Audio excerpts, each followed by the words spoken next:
અરે યાર હવે હું નથી કરી શકતો. અરે હેલો, શું થયું? યાર હવે નથી સહન થતું. રોજ રોજ મારા મેનેજર ની બકબક સાંભળવી પડે. અરે અચાનક તને શું થયું? હું તો બરોબર હોઉં પણ હવે મારો મેનેજર લાંબા સમય સુધી બરોબર નહીં રહે. આજે હું એના બધા ખરાબ વર્તનનો જવાબ આપીશ. એટલે હું તો એને ઝઘડવાનો હો. ખબર નહીં પણ અત્યારે હું બહુ ગુસ્સામાં છું. જો ભાઈ એટલો બધો થાકી ગયો હોય ને તો નોકરી મૂકી દે. હું નોકરી છોડી દઉં તો પછી હું શું કરીશ? અરે તને યાદ નથી તે મને એકવાર કીધું તું કે તારો પોતાનો બિઝનેસ શરૂ કરવો છે? હા મને ખબર છે પણ મારી પાસે એટલી બચત નથી કે હું બિઝનેસ ચાલુ કરી શકું. તો પછી લોન લઈ લે. કોઈ બેંક મારી લોન મંજૂર નહીં કરે કારણ કે મારો સિબિલ સ્કોર બહુ નીચો છે. બસ એટલું જ દે. અરે સાંભળ, તારી જેવા નીચા સિબિલ સ્કોર વાળાને 40,000 થી લઈને 55 લાખ સુધીની લોન મળે છે અને હારામાં હારી વાત એ છે કે એમાં કોઈ ગીરવી કે ગેરંટી પણ નથી મૂકવી પડતી. ખરેખર એવું હોય તો મારે લોન માટે બહુ આગળ કરવા પડશે અને એ બહુ થકવાડી દે. ના રે ના, 5 મિનિટમાં લોન થઈ જાય છે અને 24 કલાકમાં પૈસા તારા ખાતામાં આવી જાય છે, એ પણ કોઈ પ્રકારની રૂકાવટ વગર. અને પેમેન્ટ કઈ રીતના કરવું? જો તું ફ્લેક્સી લોન વેરિયન્ટ લે તો તારી ઈચ્છા મુજબ ગમે ત્યારે પ્રીપેમેન્ટ કરી શકે, પણ 0% પ્રીપેમેન્ટ ચાર્જ સાથે. ઉપરાંત જો ફ્લેક્સી ટર્મ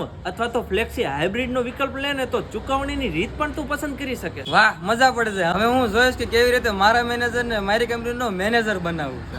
બાયોમાં લિંક આપી છે, ચેક કર. બજાજ ફિનસર્વ પર્સનલ લોન એક સુરક્ષિત, સરળ અને વિશ્વસનીય વિકલ્પ છે. અત્યારે જ લિંક ચેક કર.